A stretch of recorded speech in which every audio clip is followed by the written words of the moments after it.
It's me again. Welcome back for day 7 of my stash busting challenge. Today's pattern is the Houndstooth Sunglasses bag. Now, I made this bag when I first moved here to Arizona because Arizona is super sunny.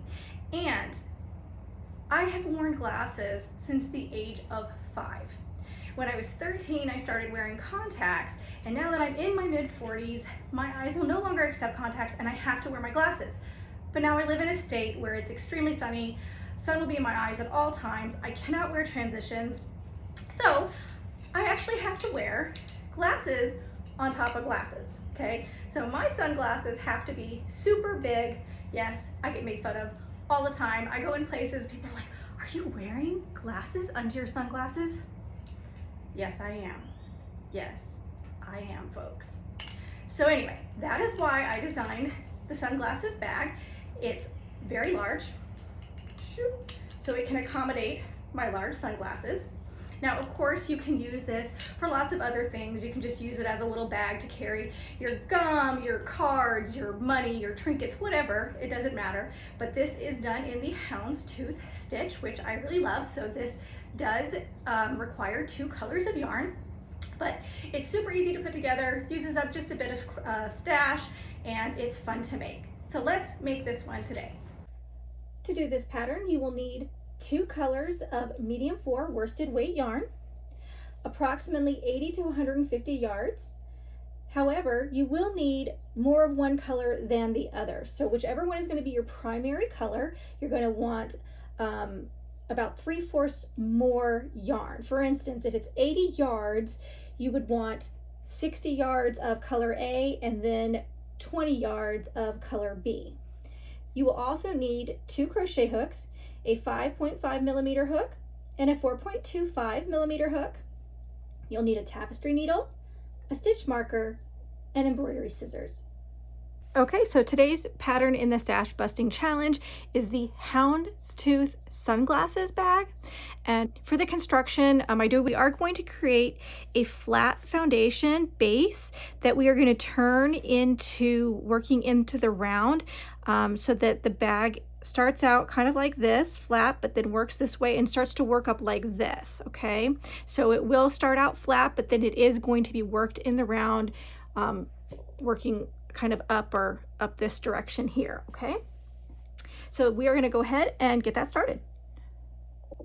Okay, so this pattern is designed using 2 different colors. So I found this lovely shade of orange in my stash, in my scraps. So I'm going to go ahead and I'm going to start with this color, okay? It's a little wrapped up here. Okay, and I'm going to start by chaining 15.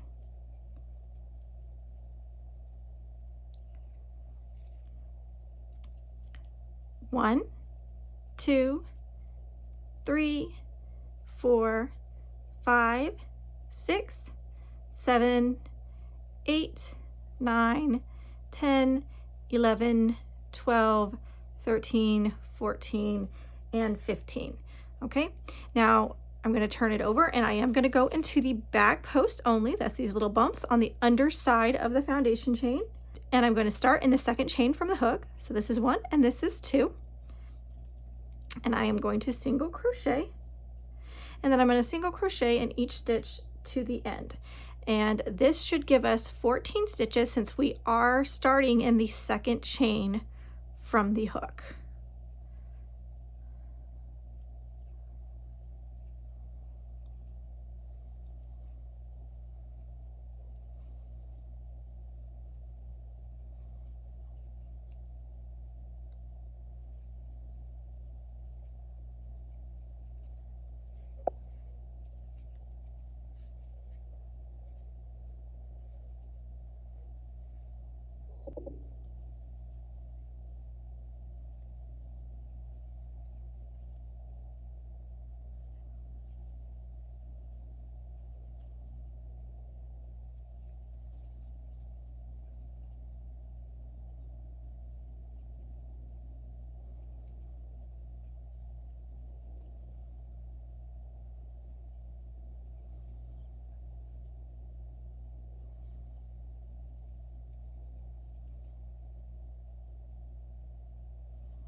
Okay, so there we have it. This is our first row. We should have 14 stitches, so that's 2, 4, 6, 8, 10, 12, and 14. Okay, and what we're going to do here is we are not going to bind off our work. We're not going to turn our work. We're going to crochet continuously. We're not going to turn our work traditionally. Okay, let me correct that. We're not going to turn it traditionally. Traditionally, we would chain here and then turn our work like this. We're not going to do that. Okay, we are going to rotate it, however, so that we're going to start working along the bottom of the foundation chain, and we're going to crochet continuously. We're not going to be making any turning chains or turning like we would traditionally in. So I am going to chain one, and this is actually just to give me some space. It's not a turning chain. It's just to kind of help me rotate, and I'm going to make 3 single crochets into this first chain here at the bottom of the foundation chain. So that's 1, 2, and 3. Okay, and then I'm going to work 1 single crochet into each of the next chains all the way down to the end right here. Okay,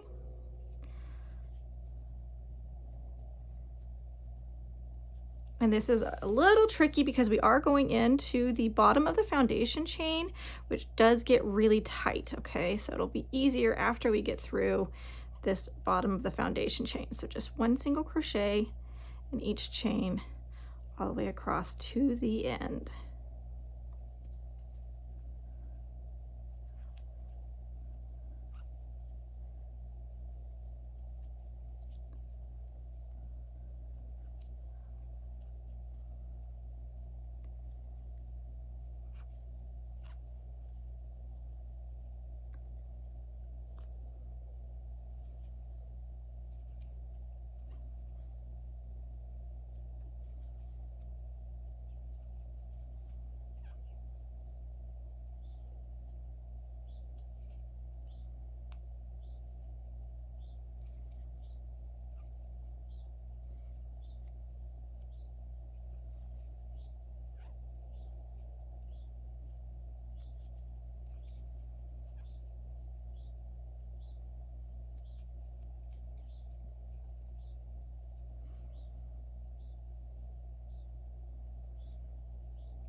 Okay, so here we are at the end, and in this last one right here, I'm going to go ahead and place 3 single crochets. So there's 1,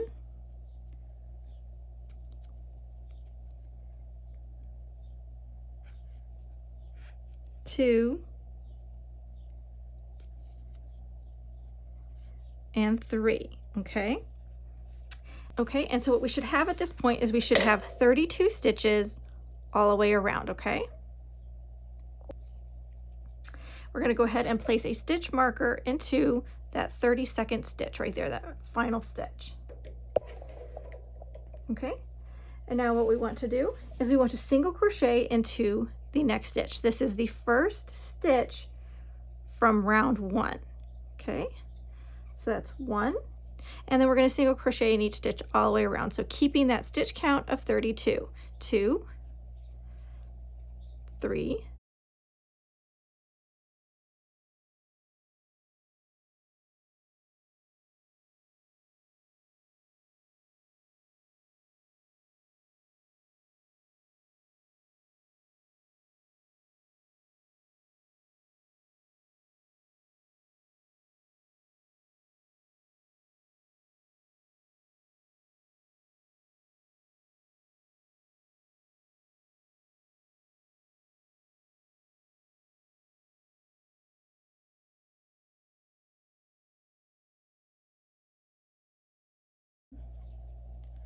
28, 29, 30,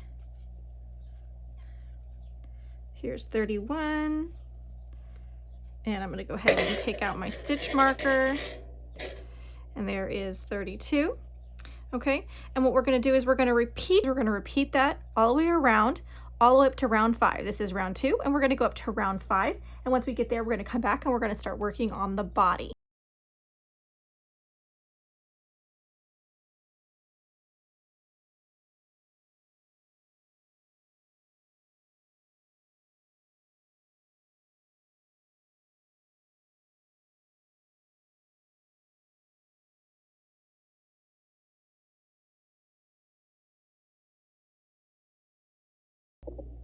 Okay, so we are back. We have completed round 5, and we are now going to move on to the body of our bag. So you can tell that we are now moving up this direction, working in the round. Okay. So our marked stitch here is our 32nd stitch from working those rounds, and this is our first stitch. So what we're going to do now for round 6 is we're going to work a double crochet into the first stitch. So this is yarn over, insert our hook into the first stitch, yarn over, pull through, yarn over, pull through 2, yarn over, pull through 2. Okay? Now what we're going to do is we are going to single crochet in the next stitch, and then double crochet in the next stitch. Okay, and then we're going to repeat that single crochet, double crochet all the way around. Okay, so that's what we're doing for round 6, and let's go ahead and do that.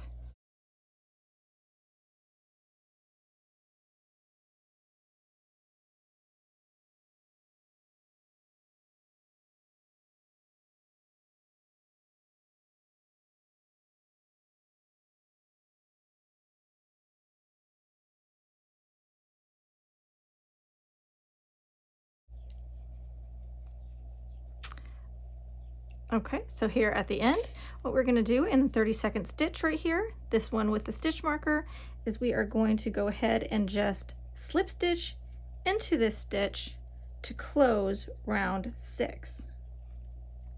Okay?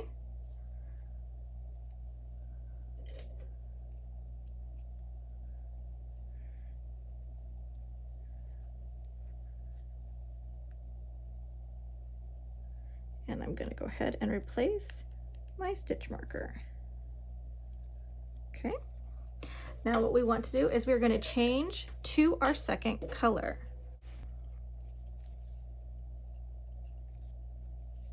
Okay, so what I'm going to do to just simply change right here is I'm just going to lay the yellow over my hook and simply pull through. Okay, and then I'm going to kind of tighten things up a little bit.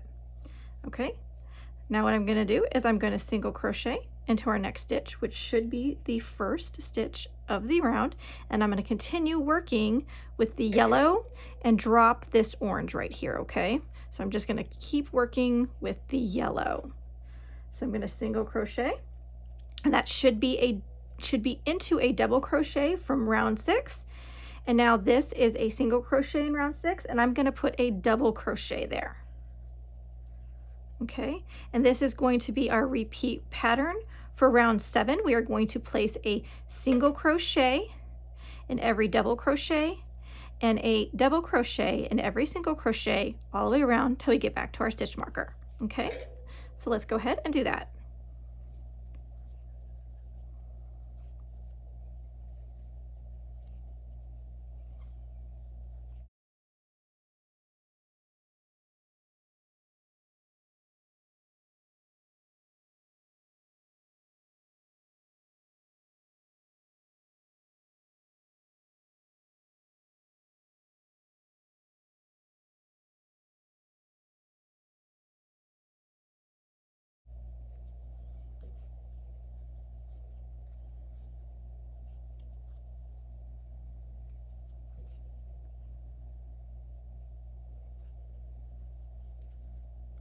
Okay, so we have come full round on round 7. I'm going to take out my stitch marker.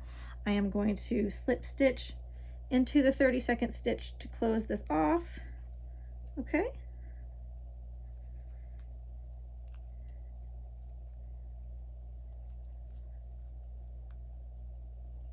Okay, and now what I'm going to do is I'm going to switch back over to the orange.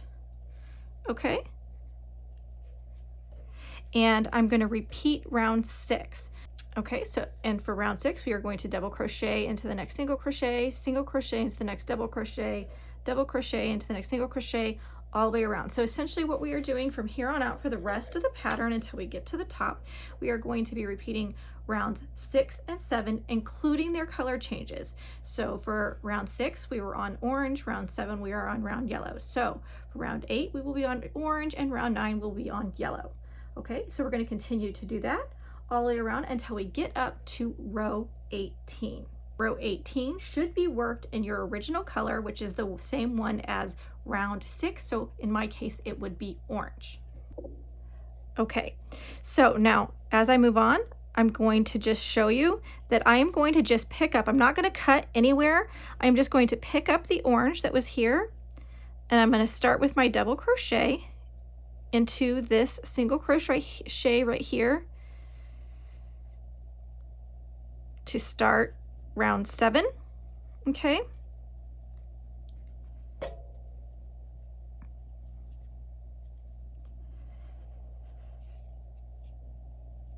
What this is going to do is this is going to leave on the inside. This is actually going to become the inside of our bag.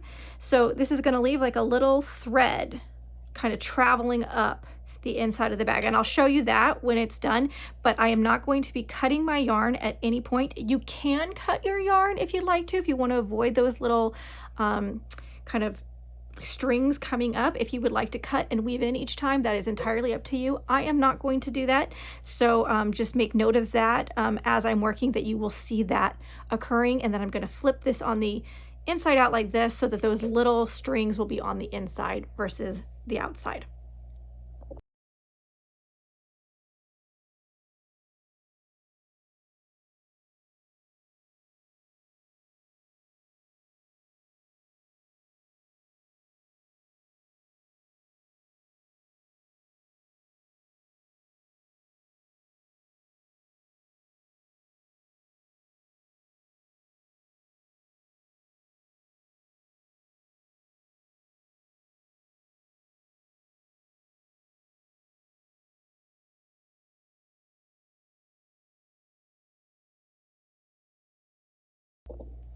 Okay, here we are at the end of round 18.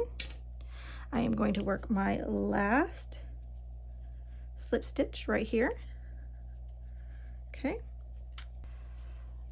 Okay, so now I'm going to have you bind off, and then we're going to switch hooks to a 4.25 millimeter hook. We are going to chain 4, 1, 2, 3, and 4. My yarn had a little knot in it, but we are going to just work with it. Okay. And what we're going to start doing here is we are going to be creating a ribbing that is going to go around the top of our bag. So first thing I'm going to do is I'm going to turn my ribbing over, and I'm going to work into the second stitch from the hook, which might be a little hard to see because this little spot where the yarn was tied together is hiding it, but this is 1 and this is 2, so this is where I want to start, in the back post only on the underside of the foundation chain. I'm going to work a single crochet, and I'm going to do that in each stitch down. So there's going to be 3 single crochets. We started with a chain 4, but then we went into the second chain from the hook that reduces it by 1, so we're only going to have 3 stitches. Okay. And now what we're going to do is we're going to go into the next stitch that is along the base of our bag. So this is our bag here, and we're creating the ribbon. So right here is our next stitch. Remember, this was round 18. We're going to go into this stitch, and we are going to just slip stitch. Okay. Then what we're going to do is we are going to chain 1 and turn our work, and we're going to start working up this side of the ribbing. And we're going to work into the back loop only. Okay, so this is our front loop, this is our back loop. So I'm going to go just under this loop here. I'm going to yarn over, make a single crochet,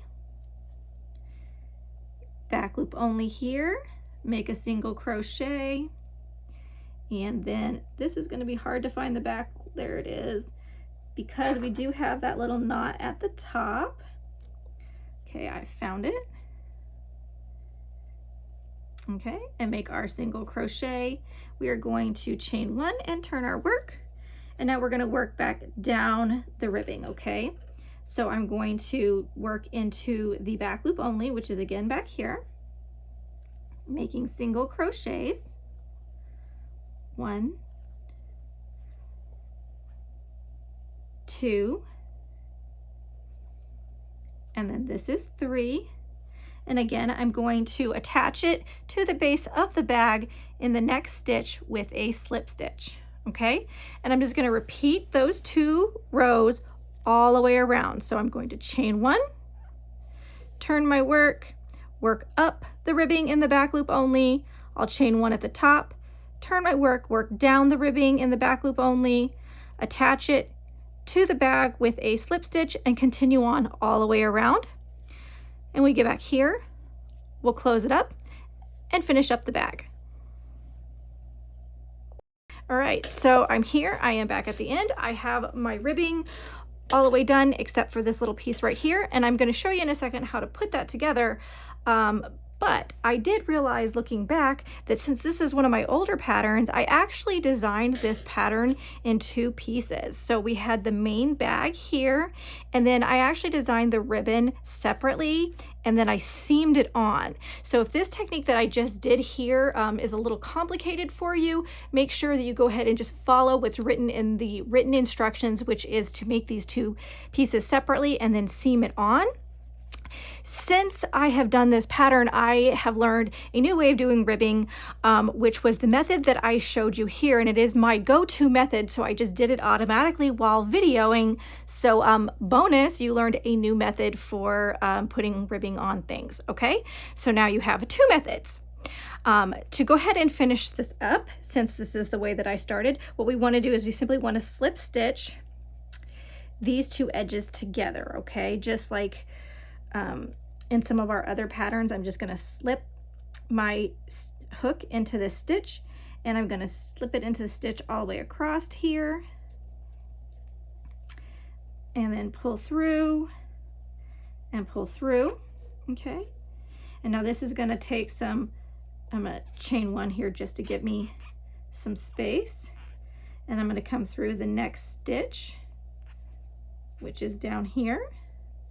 And I'm going to go into this next stitch right across, and I'm going to slip stitch that together.